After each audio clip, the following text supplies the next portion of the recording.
आप सभी को जय मसीह की। प्रभु बहुत आशीष दे आप सभी को। मेरे भाई और बहनों, हर एक विश्वासी, परमेश्वर के दास, अभिषिक्त परमेश्वर की कलीसिया के लोग, ये वचन, ये बातें आप सभी के लिए जानना बहुत जरूरी है। अगर ये बातें नहीं जानी तो संभलना बहुत मुश्किल है इस संसार में। मेरे भाई और बहनों, ध्यान रखना, संसार में अब जिस तरीके से हमारे परमेश्वर का सिंहासन है ना, उसी तरीके से शैतान का भी एक सिंहासन होता है। ध्यान से सुनना इन बातों को। शैतान का भी एक सिंहासन है। जिस तरीके से परमेश्वर के याजक लोग हैं ना, परमेश्वर के भविष्यद्वक्ता हैं, उसी प्रकार से शैतान के कुछ दुष्ट आत्माएं हैं। और जिस प्रकार से परमेश्वर के लोग जगह जगह जाकर प्रचार करते हैं, उसी तरीके से शैतान की कुछ गंदी गंदी दुष्ट आत्माएं जगह जगह जाकर श्राप और गंदी गंदी बीमारियां या पाप, मौत, एक्सीडेंट्स या झगड़ा, कलेश, वाद विवाद कराती हैं। ध्यान से सुनना इन बातों को, ये बहुत जरूरी है। अगर आपको ये बातें नहीं पता चलेगी तो आप जान नहीं पाओगे, क्योंकि इन बातों को जानना बहुत जरूरी है। क्योंकि हमने अपने लोगों को भी बहुत सी ऐसी सिचुएशंस के कारण खोया है। और अभी भी कुछ टाइम पहले ही अभी कुछ कॉल्स वगैरह आए थे, आपको पता चल रहा है कि कोविड के चलते हुए कितने लोग सो गए थे। और बहुत सारी ऐसी बातें हैं जो आपको जानना बहुत जरूरी है मेरे भाई और बहनों। तो उसमें से कुछ बातें आपको बताई जाएंगी। कई प्रकार की दुष्ट आत्माएं होती हैं और उनको किस किस तरीके का राज्य दिया जाता है और वो कैसे काम करती हैं, ये बातें आपको बताई जाएंगी। और वो इंसान के जीवन में कैसे काम करती है और कैसे इंसान को नाश करती है, कैसे उसका दर्शन बदलती है और कैसे कैसे इंसान को खोखला करती है, कैसे कैसे बर्बाद करती है, कैसे कैसे नाश करती है, और आप कैसे पहचान पाओगे। तो इसके कई एपिसोड होंगे जो छोटे छोटे नॉर्मल हो सकते हैं एपिसोड। तो उसमें पहला एपिसोड आज बताने जा रहा हूं कि एक दुष्ट आत्मा ऐसी है जो इंसान को बीमार कर देती है। जैसे कि बिना किसी कारण के कभी कोई दुख हो गया, कोई बीमारी हो गई, किसी चीज बिना किसी बात का कोई टेंशन हो गया, कोई स्ट्रेस हो गया, स्ट्रेस के कारण फिर बीमारी बनी। अब वो बीमारी इस तरीके से है शरीर के अंदर कि डॉक्टर के पास चेक करा रहे हैं, पता ही नहीं चल रहा। अगर पता चल भी गया, दवाई नहीं लग रही है। 1 महीना, 2 महीना, 3 महीना, 4 महीना, हफ्ते भर से दवाई खा रहे हैं, पैसा लगा रहे हैं, टाइम लगा रहे हैं, एनर्जी लगा रहे हैं, लेकिन आपको आपकी बॉडी में 1% भी छुटकारा चंगाई नहीं दिखाई दे रही। और अगर दे भी रही है तो वो भी टेम्परेरी है, उसमें भी परमानेंट छुटकारा नहीं है। उसके बाद फिर से वो समस्या उत्पन्न हो जाना। तो मेरे भाई और बहनों, ध्यान रखना, यही दुष्ट आत्मा है जो इंसान को मृत्यु तक लेकर जाती है, जिसमें ना तो डॉक्टर बीमारी पता लगा पाता, अगर बीमारी पता चल गई तो दवाइयां नहीं लग रही है। और यही दुष्ट आत्मा ऐसी होती है जो किसी भी प्रकार की, कैसी भी, चाहे छोटी से बड़ी से बड़ी बीमारी को लेकर आती थी और इंसान को इससे ग्रसित करती थी और इंसान की जान लेने के बाद ही पीछा छोड़ती थी। फिर उसके बाद एक तरीके से श्राप कह सकते हैं। जैसे किसी के पूर्वज को कोई बीमारी थी, फिर उसके बेटे को हुई, फिर उसके बेटे को हुई, फिर उसके बेटे को हुई। ये श्राप, कुछ ऐसी बीमारियां पूर्वजों से भी चलती हुई आती हैं, दुष्ट आत्माएं होती हैं ये। ध्यान रखने मेरे भाई और बहनों। जैसे कि कुछ दुष्ट आत्माएं ऐसी होती थी कि तेरे बाप ने मुझे पूजा था, तू क्यों नहीं पूज रहा, तू भी मुझे पूज, तब तेरे घर में सुख शांति होगी, नहीं तो ये हो जाएगा, वो हो जाएगा। सो मुंह सो बातें, आप समझते होंगे इन बातों को मेरे भाई और बहनों। और इसमें एक चीज और है, जैसे कि अगर आपने, कहने का मतलब, अगर आपकी नजर में कोई ऐसा व्यक्ति है तो ध्यान रखना, ऐसे लोगों के लिए फास्टिंग के साथ प्रार्थना करना जरूरी है। क्योंकि लिखा है, एक ऐसी जाति है जो बिना उपवास और प्रार्थना के नहीं जाती। अगर आपको कोई लगता है ऐसे सिचुएशंस में है, या कोई एनीबॉडी आपके परिवार में था या कोई फैमिली में था या कोई भी था, उनके लिए प्रेयर रिक्वेस्ट जरूर सेंड करें, परमेश्वर के लोगों को जरूर बताएं। क्योंकि हमने अपनी आंखों से लोगों को जाते हुए देखा। जब इन बात की नॉलेज नहीं थी, समझ नहीं थी, अगर समझ आई तो उसमें तैयार नहीं हुए, तो लोगों को जाते हुए देखा। अभी कुछ टाइम पहले ही एक बहन ने अपनी मम्मी को खोया है, और अभी कुछ टाइम पहले ही बहुतों ने अपने परिवार वालों को खोया है। और जब इन चीजों की हमें नॉलेज नहीं थी, जबकि तो बात अलग है, लेकिन जब नॉलेज आ गई तो इस पर हमें जय पाना भी जरूरी है। नॉलेज परमेश्वर की वचन की गहराई को जब हमने पा लिया कि हाँ भाई, दुष्ट आत्मा उपवास के द्वारा और एक सामर्थ्य और एक आज्ञा पालन के द्वारा ही खत्म होती है और जाती है और नष्ट होती है और लोगों का छुटकारा होता है। लेकिन हमने जब गहराई को जाना, उसके साथ साथ हमें अपने आप को बदलना भी, अपना चाल चलन भी सही करना है। शैतान 2 चीज से डरता है। सबसे पहला हमारी पवित्रता ही से। पवित्रता ही अगर हमारा जीवन है तो शैतान हमें अटैक नहीं कर सकता। और दूसरा, अगर हम उपवास के साथ आज्ञा पालन का जीवन जीते हैं। क्योंकि ऐसी सिचुएशंस लोगों के जीवन में आई थी कि उनकी समस्या पता नहीं चल पा रही थी और दुष्ट आत्माओं ने कैसे ना कैसे करके अपने सारे तौर तरीके अपनाकर इंसान को मृत्यु के घाट उतार दिया।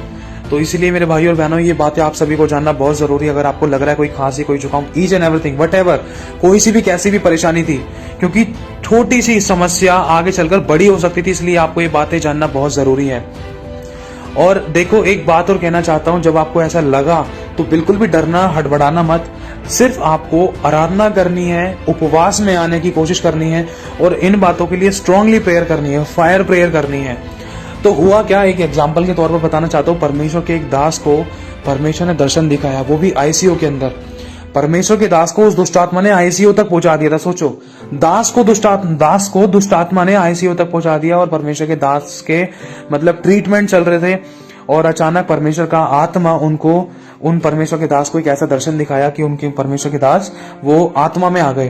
तो क्या देखा कि वो लेटे हुए एक बेड पर, उनके बेड के नीचे एक गंदी दुष्ट आत्मा थी। और दुष्ट आत्मा किस किस प्रकार से दिखाई देती, कैसी दिखाई देती है? दुष्ट आत्मा ज्यादातर जानवरों के रूप में दिखाई देती है। ध्यान रखना, जो टेढ़े मेढ़े जानवर होते हैं, कभी आधी बॉडी किसी की, आधी बॉडी किसी की, आधा शरीर इंसान का या मुंह और शरीर जैसे किसी मनुष्य का है, तो पैर किसी और जानवर के हैं, कुत्ते का पैर है या हाथी का पैर है या किसी बंदर का मुंह है। तो इस प्रकार की कुछ दुष्ट आत्माएं होती है। ये भी कुछ चिन्ह है, इन बातों से आप समझ सकते हो। क्योंकि एक ऐसी भी गवाही है, परमेश्वर के एक दास को परमेश्वर की आत्मा के द्वारा ये बात पता चली। क्यों? क्योंकि जब उनके सामने यीशु मसीह आए थे, जब उन्होंने गौर से देखा तो उनकी आंख बाहर निकली हुई थी एक। तो उनको पता चला, अचानक परमेश्वर की आत्मा ने उनको ये बात याद दिलाई शायद कि शैतान भी ज्योतिर्मय स्वर्गदूत का रूप भी लेकर आ सकता है। और जब एक आंख बाहर निकली हुई दिखाई दी उनको यीशु मसीह की, तो वो पहचान गए कि ये दुष्ट आत्मा है। क्योंकि वो दंडवत करने वाले थे, अचानक पवित्र आत्मा ने उनसे कहा कि देख, ध्यान से देख, ये कौन है, क्या ये सच में यीशु है? इसको ध्यान से देख, इसके चेहरे को देख। तो फिर उनको पता चला। तो इसीलिए मेरे भाई और बहन, दुष्ट आत्मा किसी भी तरीके से किसी के भी रूप में काम कर सकती थी, किसी भी मनुष्य के द्वारा काम कर सकती थी, या किसी भी गंदी बदरूहों के रूप में कैसे, जैसे कि आपको बता दिया है। अगर आपको सपनों में, दर्शन में कोई उल्टे सीधे जानवर, गंदे से गंदे जानवर या कोई लड़ाई झगड़ा, कुछ ऐसी चीजें दिखाई दे रही है, तो समझ लेना ये सारा दुष्ट आत्मा का काम है। इसमें आपको सावधान होना है, पूरे दिन संभल कर चलना है, पवित्रता का जीवन जीना, आज्ञा पालन का जीवन जीना, ताकि वो अटैक ना होने पाए। तो हुआ क्या, परमेश्वर के दास को परमेश्वर की आत्मा ने मतलब दर्शन दिखाया और परमेश्वर के दास आत्मा में आ गए। तो उनको पता चला कि उनके बेड के नीचे से कुछ आवाज आ रही है, ऐसा लगा कुछ घूम रहा है। तो उन्होंने थोड़ा सा तिरछा होकर देखा, ये क्या है मेरे बेड के नीचे। तो देखा तो एक आदमी का मुंह था और उसके पैर, मतलब उसकी पूंछ सांप की तरह उसकी पूंछ थी और बहुत जोर जोर से घूम रही थी। वो फर्श पे बहुत जोर जोर से घूम रही थी उनकी बेड के नीचे।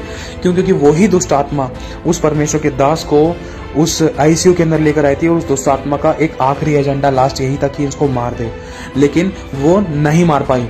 तो उसी समय परमेश्वर की आत्मा ने आवाज दी कि इससे बोल कि यीशु मसीह के नाम से, यीशु के नाम से। तो जैसी परमेश्वर की आत्मा ने बेड के नीचे उंगली दिखाकर बोला कि यीशु के नाम से, इतने में ही वो दुष्ट आत्मा उस खिड़की से, मतलब उस बेड के नीचे से भागकर वो खिड़की में से जंप मार के शीशे को तोड़कर वहां से नीचे की तरफ गई, कूद गई। तो इतने में ही परमेश्वर का आत्मा परमेश्वर के दास को आत्मा ही में, ये सारी हकीकत में नहीं वरन दर्शन में परमेश्वर का आत्मा दिखा रहा है कि दुष्ट आत्मा कैसे काम करती है। दुष्ट आत्मा का ही काम था आईसीयू में लेकर आना। तो हुआ क्या कि परमेश्वर का आत्मा परमेश्वर के दास को आत्मा में लेकर आ गया और परमेश्वर के दास को आत्मा में उड़ाकर उस दुष्ट आत्मा का पीछा करवाया। तो जैसी परमेश्वर का आत्मा उन दास को पीछा करवा रहा था उस दुष्ट आत्मा का, तो हुआ क्या, वो दुष्ट आत्मा अचानक जमीन के अंदर घुसी, बहुत गहरे गड्ढे में, जिसमें बहुत जगह आग लगी हुई थी और दूसरी तरफ एक बड़ा सिंहासन था और वहां पर बहुत सारी दुष्ट आत्माएं खड़ी थी इसी प्रकार की। किसी कुत्ते का मुंह था, तो फिर बैल के पैर थे, सांड का मुंह था, तो फिर किसी हाथी के पैर थे। तो इसी तरीके से बहुत सारी गंदी गंदी दुष्ट आत्माएं एक सिंहासन के सामने खड़ी हुई थी। वो अपना अपना लेखा दे रही थी उस शैतान को। तो हुआ क्या कि जब परमेश्वर के आत्मा ने उस दास को भेजा, अपनी आत्मा से उड़ाकर उस दुष्ट आत्मा के पीछे भेजा, पीछा करने के लिए, ताकि पता चले उस दास को कि हकीकत क्या है इन दुष्ट आत्माओं की। तो जैसे ही परमेश्वर के आत्मा उस गड्ढे के पास पहुंचा, तो हुआ कुछ ऐसा कि वो दुष्ट आत्माएं परमेश्वर के दास को नहीं देख पा रही थी, लेकिन परमेश्वर का दास उन दुष्ट आत्माओं को वहां पर जो हो रहा था वो सब देख पा रहा था। जिस तरीके से परमेश्वर के लोग योजनाएं बनाते हैं ना कि हमें यहाँ पर ऐसे नाइट प्रेयर करनी है, ऐसे प्रार्थना करना है, इसके घर में प्रार्थना करने जाना है, इसके घर में दुष्ट आत्माएं निकालनी है, इसके घर में हमें फैमिली प्रेयर करने के लिए इसको बोलना है, या इनके साथ फैमिली प्रेयर करनी है, या इस घर में इनको ये बीमारी थी इनके लिए प्रार्थना करने जानी है। इसी तरीके से, बिल्कुल इसी तरीके से शैतान का समझ लो एक तरीके से टेबल लगता है और उसी पर बहुत प्रकार की गंदी गंदी दुष्ट आत्माएं बैठती हैं। अगर आपने नहीं देखा है तो आप YouTube पे सर्च कर सकते हो कि एक शैतान का मायाजक, मतलब वो परमेश्वर के अंडर में कैसे आया, परमेश्वर ने उस शैतान के मायाजक को कैसे अपने पास बुलाया, क्योंकि उन्होंने परमेश्वर की आत्मा के द्वारा बहुत सारे शैतान के रहस्य को खोल डाला। क्यों? क्योंकि वो खुद करते थे, वो रात को सोते थे लेकिन उनकी आत्माएं जा जाकर जगह जगह पर श्राप देती थी, कभी हॉस्पिटल में श्राप देती थी, कभी किसी को बीमारी देती थी, जगह जगह जाकर आत्मा में। तो उसी तरीके से परमेश्वर के जो लोग हैं ना, आत्मा में जाकर लोगों के लिए प्रार्थना करते हैं, तो इसी तरीके से दुष्ट आत्माएं भी, इसी तरीके से शैतान भी अपने शिष्यों को, मतलब अपनी गंदी दुष्ट आत्माओं को, अपने चेलों को भेजती है। गंदी दुष्ट आत्माएं शैतान भेजता है गंदी दुष्ट आत्माओं को कि तू इस राज्य में जा, इस घर में जा, इस परिवार में जा। खासकर उनका सबसे बड़ा एजेंडा होता है क्रिश्चियन लोगों पर, क्योंकि क्रिश्चियन लोगों से उनको नफरत है, क्योंकि उनको खत्म करने वाले सिर्फ क्रिश्चियन लोग ही हैं, क्योंकि जो परमेश्वर की आज्ञा का पालन करते हैं उनमें परमेश्वर का आत्मा रहता है। और यीशु का आत्मा जिसके अंदर है, परमेश्वर का आत्मा, पवित्र आत्मा, सामर्थ्य आत्मा, आज्ञा पालन का आत्मा जिसके अंदर है, जो पवित्रता का जीवन जीता है, तो उसके सामने शैतान टिक नहीं सकता। आपको पता होगा प्रभु यीशु मसीह के सामने तो जब दुष्ट आत्माएं आई थी तो दुष्ट आत्मा ने घुटने टेके, वरन गवाही दी कि हे परम प्रधान परमेश्वर के पुत्र, हमें नरक कुंड में ना डाल, वरन कांपती थी, डरती थी। ऐसा भी लिखा है कि यीशु मसीह ने तो दुष्ट आत्मा को बोलने का मौका भी नहीं दिया। मतलब इतना पवित्र जीवन था यीशु मसीह का, चाल-चलन इतना पवित्र था। इसीलिए ये शैतानी गंदी दुष्ट आत्माएं परमेश्वर के लोगों से चिढ़ती हैं, क्योंकि इन गंदी दुष्ट आत्माओं को सिर्फ परमेश्वर के वचन के द्वारा परमेश्वर के लोग ही जला सकते हैं, परमेश्वर की आत्मा के द्वारा ही नष्ट की जा सकती हैं। इसलिए इनका सबसे बड़ा एजेंडा होता है कि परमेश्वर के लोगों को नाश करना, या फिर परमेश्वर के लोगों को भटकाना, या उनको दुख देकर, समस्या देकर उनको अविश्वास में ला देना। तो हुआ क्या, परमेश्वर की आत्मा ने परमेश्वर के दास को दिखाया उस जगह पर, उस पूरे गहरे गड्ढे में, वहां पर अंधकार ही अंधकार था और बहुत जगह आग सी जल रही थी। तो वहां दिखाया एक बड़ा सा राजा, मतलब बड़ा सा एक शैतान राजा सा बनकर बैठा है, और उसको सब है ना, सारी दुष्ट आत्माएं लाइन बारी से खड़ी हुई हैं, गोला सा बनाकर वो अपना हिसाब दे रही हैं कि हमने ये किया, मुझे इतनी मोहलत दे दो, मुझे इतनी मोहलत दे दो। तो उसमें से एक दुष्ट आत्मा ने कहा कि मालिक मैं आपको कुछ बताना चाहता हूँ, क्योंकि जो काम मैंने किए उसमें मुझे थोड़ा समय और चाहिए। तो उनका मालिक बोलता है, हाँ बोलो क्या काम है, हिसाब दो, और क्या कहना चाहते हो, क्या ऐसा काम किया तुम्हें जब तुम्हें भेजा गया, और तुम क्या खबर लेकर आए हो। तो उसी समय वो दुष्ट आत्मा बोलती है, जो गंदी सी होती है, जैसा कि आपको बताया कि मुंह कंगारों का, पैर हाथी का, पूंछ कभी किसी की, है ना, समझना। तो उसमें से एक दुष्ट आत्मा वही वाली बोलती है, वो फैशन की होती है। वो कहती है, मालिक मैंने तेरे जो प्रतिद्वंदी हैं, वो दुष्ट आत्मा बोलती है कि मालिक मैं तो फैशन का बादशाह हूं। जैसा कि मैं अपने काम को करने के लिए गया तो वहां पर सबसे पहले एक तरीके से लड़कियों पर अटैक करने की कोशिश करी कि उनके कपड़े और छोटे होते जाएं। उनके कपड़े मालिक मैंने बहुत छोटे कर दिए हैं, ताकि जो लोग चाहे उस परमेश्वर के दास हैं, चाहे परमेश्वर के लोग हैं, चाहे कलीसिया के लोग हैं, चाहे विश्वासी हैं या कोई अन्य जाति है, जब वो लोग उन लड़कियों की टांगों को, उन लड़कियों की बॉडी को, उन लड़कियों के शरीर को देखते हैं ना, तो उनकी आंखों में वासना पैदा होती है, व्यभिचार होता है, और उनके मन में व्यभिचार समा जाता है, जिसके कारण वो पाप कर बैठते हैं। और जैसा कि लिखा भी है, आपको मालूम होगा मेरे भाई और बहनों, वचन में लिखा है कि यदि तूने मन में किसी स्त्री के बारे में गलत सोच भी लिया या कुदृष्टि डाल ली तो व्यभिचार कर दिया, और व्यभिचारी लोग परमेश्वर के राज्य के वारिस नहीं हो सकते। और इस दुष्ट आत्मा ने यही काम करने की कोशिश करी, सबसे पहली जड़ यूथ के अंदर व्यभिचार फैलाने की कोशिश करी।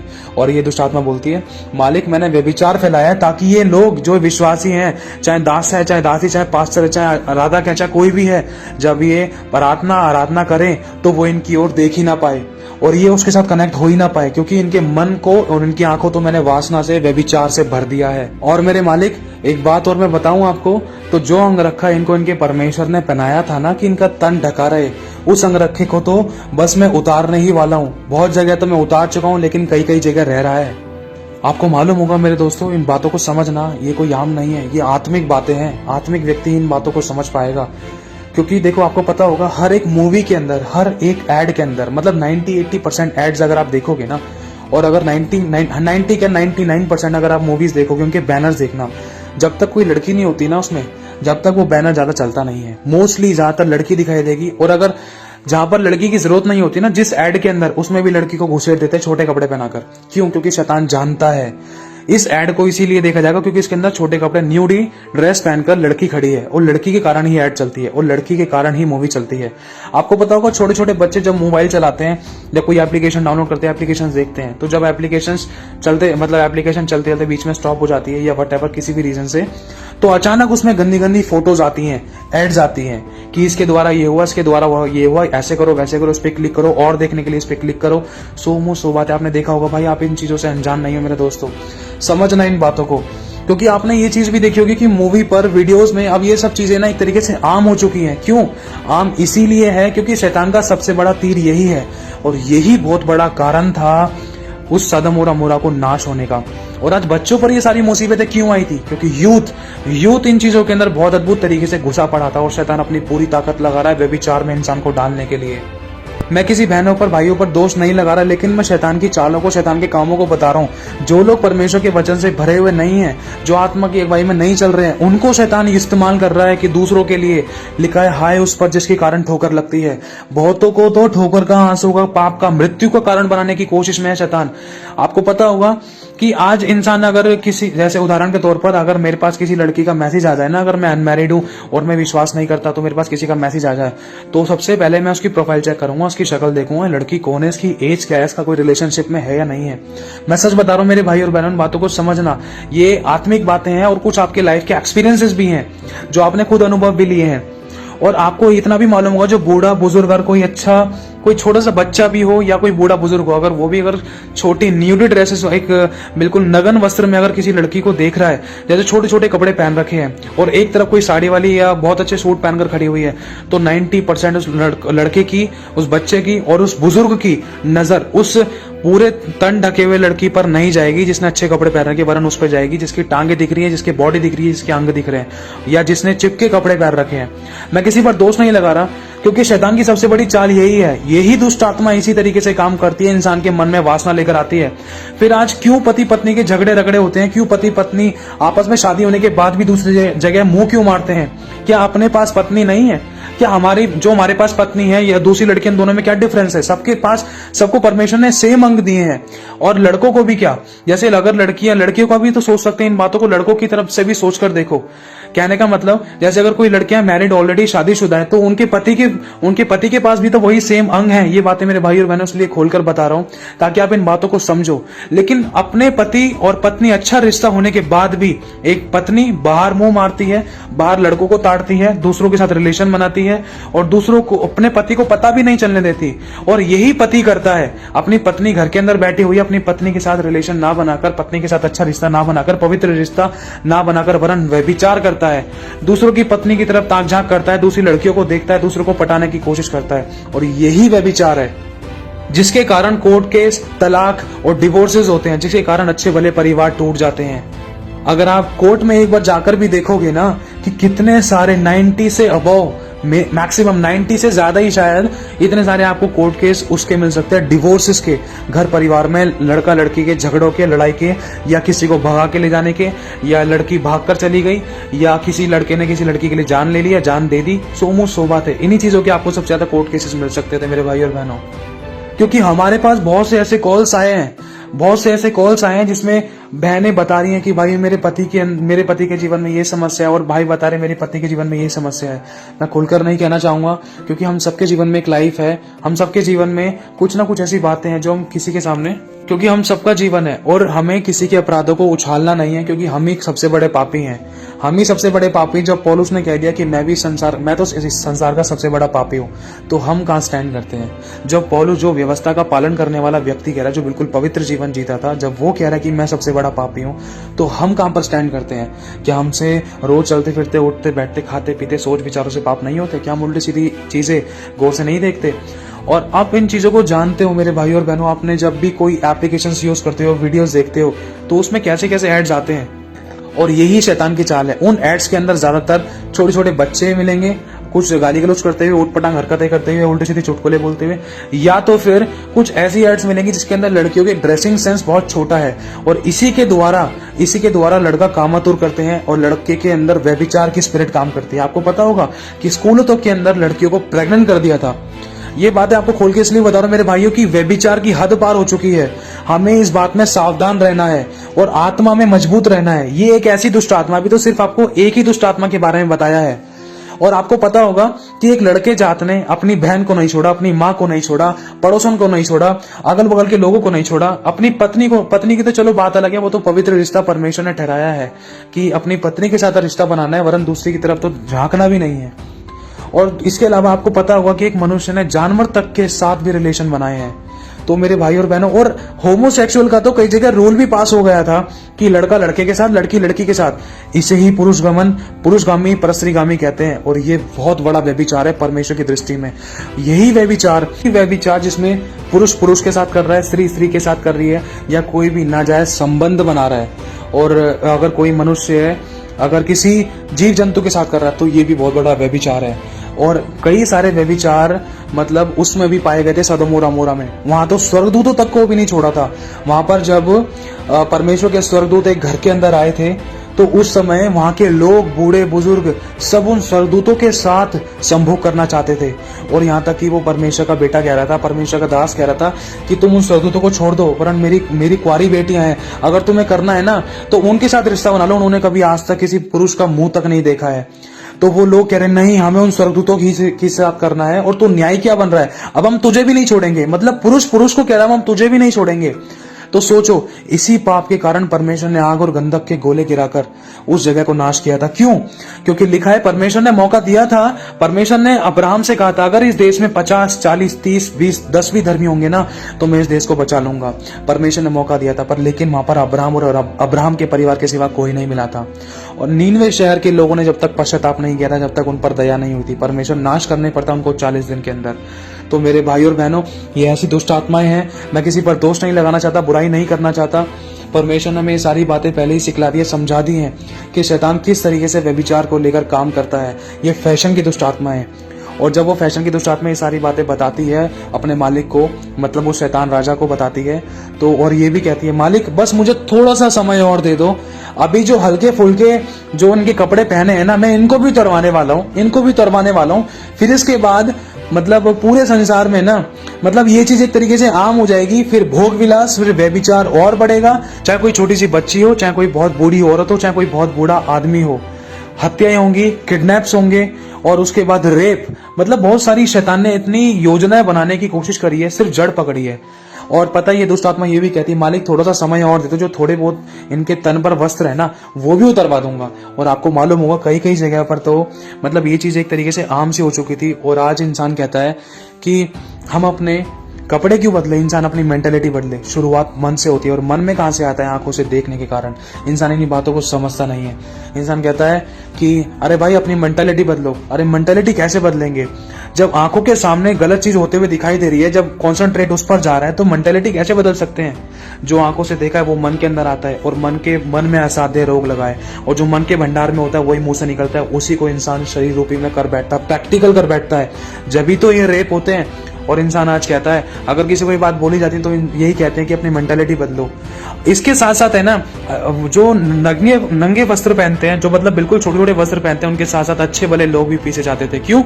क्योंकि अब जब शैतान ने इंसान के एक लड़के जात के अंदर एक ऐसी व्यभिचार की स्पिरिट डाल दी है कि इंसान हवस के बिगड़ रह ही नहीं सकता है, तो वो उन छोटी छोटी ड्रेस वाली लड़कियों को छोड़कर अगर उसको नहीं मिलेगा, अगर उन छोटी लड़कियों से भी अगर वो संतुष्ट नहीं होगा, तो अच्छी वाली लड़कियों को, यहाँ तक कि बच्चियों तक का क्या कसूर है, जो अच्छे कपड़े पहनती है उनको तक का क्या कसूर है, उन तक को नहीं छोड़ा। क्यों? शुरुआत कहां से हुई? मन से हुई।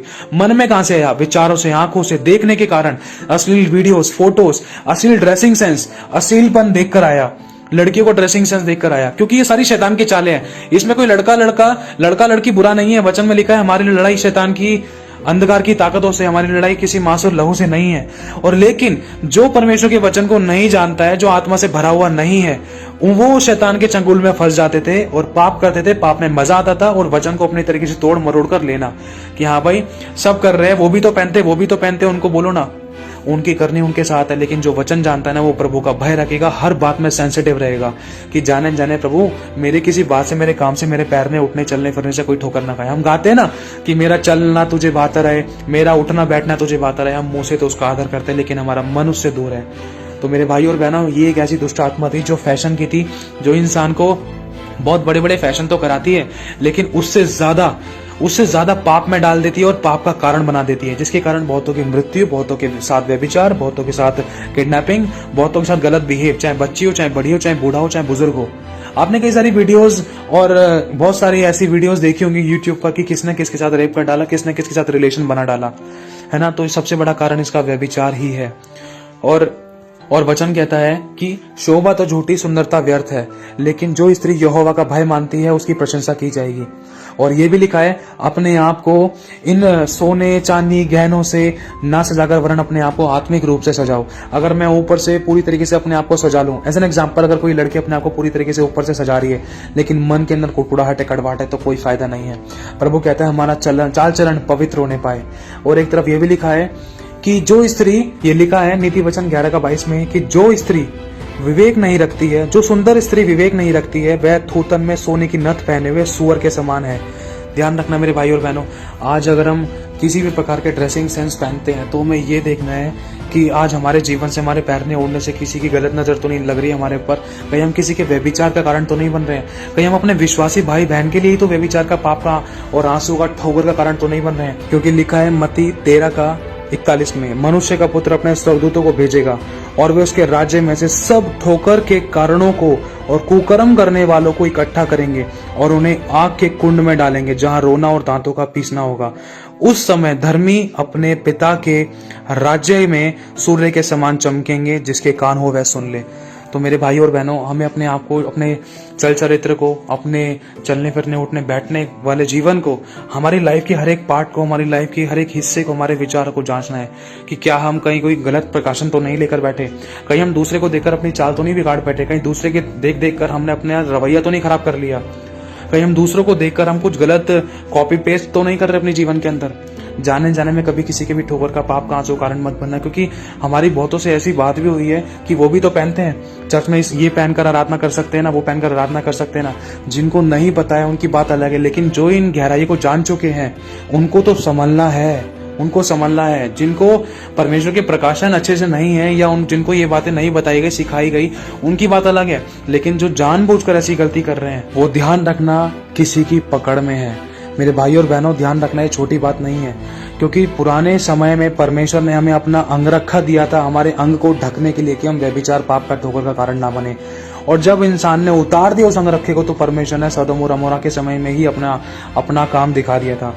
और उसके बाद भी कई बार ऐसी सिचुएशंस आई, परमेश्वर ने साफ बोल दिया है कि श्रापित होगा वो जो अपनी फूफी के साथ, अपनी बहन के साथ, अपने इनके साथ, अपने उनके साथ रिश्ते बनाए। आप पढ़ सकते हो, आप पुराने नियम में इन बातों को पढ़ सकते हो कि परमेश्वर ने इन बातों को स्ट्रिक्टली क्यों समझाया है। छोटी से छोटी बातों को इसीलिए समझाया कि हमसे जाने और अनजाने में पाप ना हो। और पुराने समय में तो कि हमारे अंग दिख भी नहीं सकते थे, ऐसे वस्त्र पहना करते थे पुराने समय के लोग जो परमेश्वर की आज्ञा का पालन करते थे। अगर आप चाहो तो पढ़ सकते हो लेवी अवस्था में 20वां अध्याय और उसकी 17वीं आयत से, और ऊपर से भी पढ़ सकते हो। 20वें अध्याय की अगर आप शुरुआत से ही पढ़ोगे तभी इन बातों को जान पाओगे, लेकिन इसमें से मैं एक आयत पढ़ देता हूँ आप लोगों के लिए, 17वीं आयत, 20वां अध्याय 17वीं आयत, लेवी अवस्था। यदि कोई अपनी बहन का, चाहे उसकी सगी बहन हो चाहे सौतेली हो, उसका नग्न तन देखे और उसकी बहन भी उसका नग्न तन देखे, तो यह निंदित की बात है। वे दोनों अपने अपने जाति भाइयों के आंखों के सामने नष्ट किए जाएं।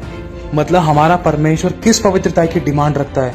आपको मालूम होगा यशायाह नबी को जो परमेश्वर ने एक दर्शन दिखाया था, तो उस समय उन्होंने साराप देखे थे उनके बगल में, जो जिनके 6 पंख थे।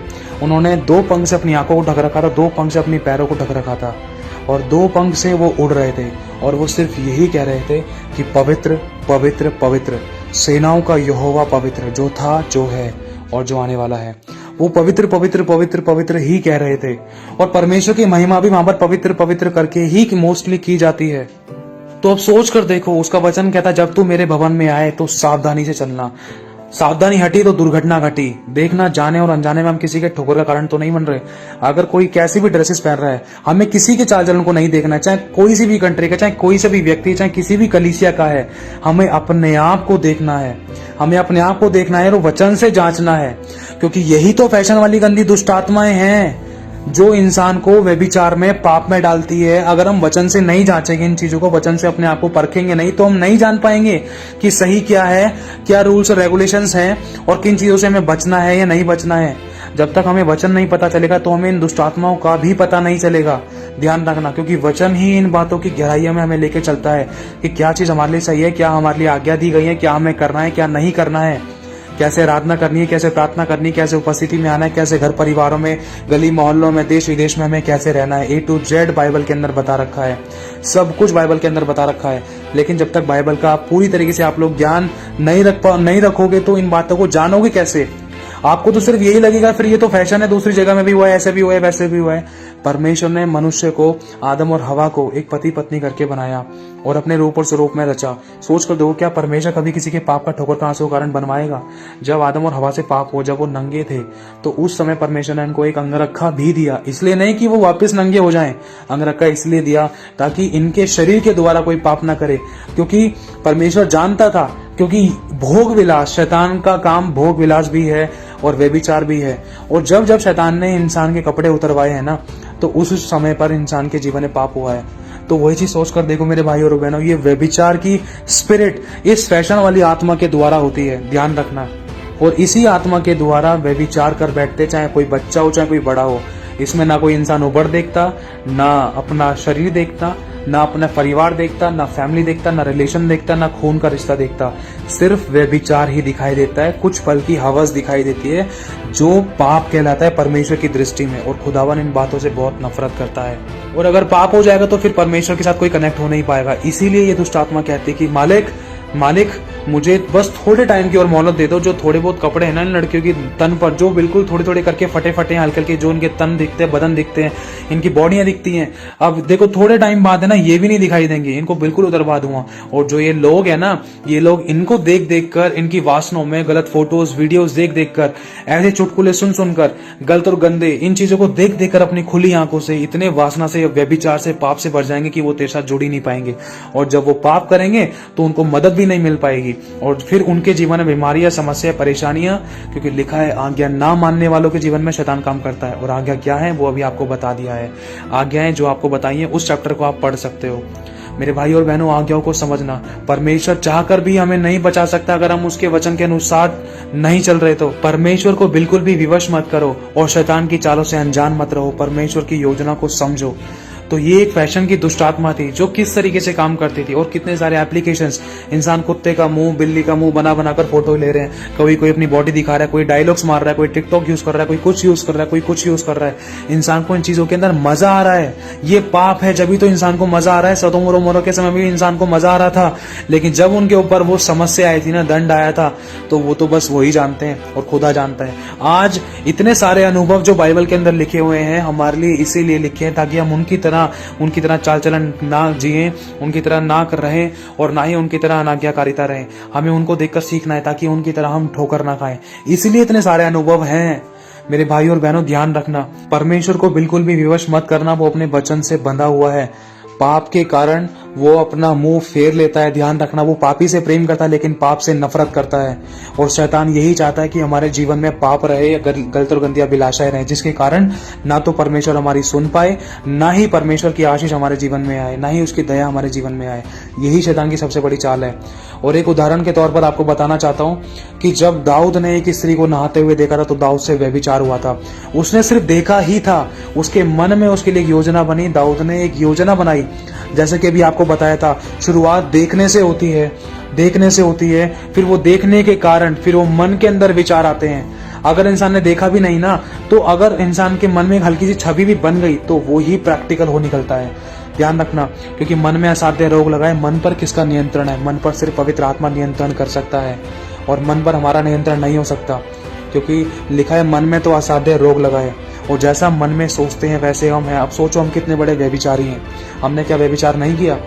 और हुआ क्या, दाऊद ने सिर्फ मन में सोचा, अरे यार कितनी सुंदर है, सोमू सोबाते देखा जब उसको नहाते हुए, तो उसके मन में एक ऐसी योजना बनी। शैतान ने एक योजना बनाई, एक प्लानिंग कराई कि उस औरत के पति को युद्ध में भेज दिया और उसके पति को सबसे आगे खड़ा करके मरवा दिया।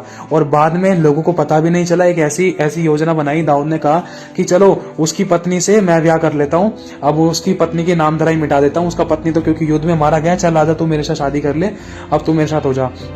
तो ये सारी बातें परमेश्वर जानता था। जब उसने व्यभिचार किया था ना, उसके बाद उसकी जनरेशंस का क्या हुआ मैं आपको बताना चाहता हूँ। 10 पीढ़ियों तक ये श्राप आता है।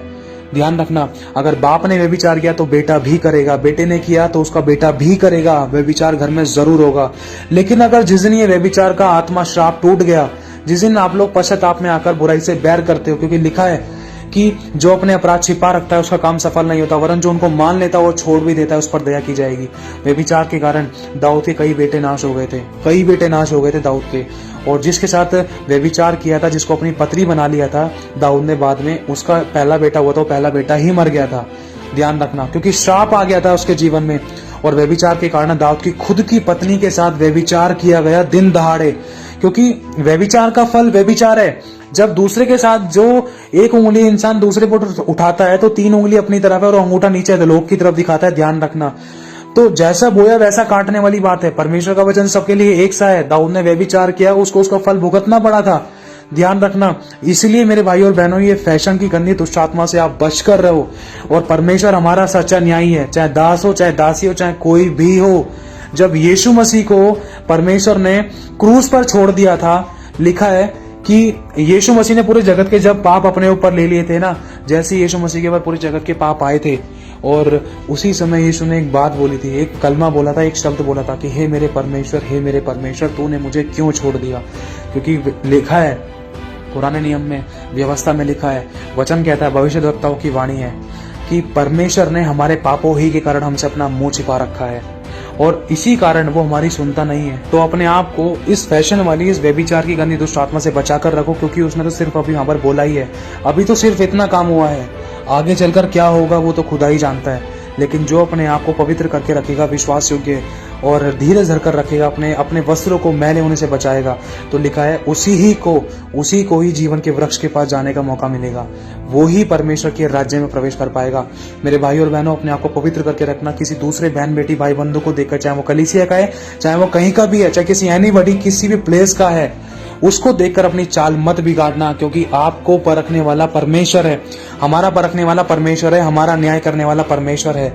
ध्यान रखना, हमें ये नहीं देखना है कि उसने भी तो पहन रखा, उसने भी तो कर रखा, ये भी तो करता है, ये भी तो करती है। नहीं, दूसरों को देखकर मत करना, अपने आप को वचन से परखना, अपने आप को वचन से परखना, इस बात को लेकर कि क्या जो उसने ड्रेस पहन रखा है, क्या ये मुझे पहनना चाहिए, नहीं पहनना चाहिए या पहनना चाहिए।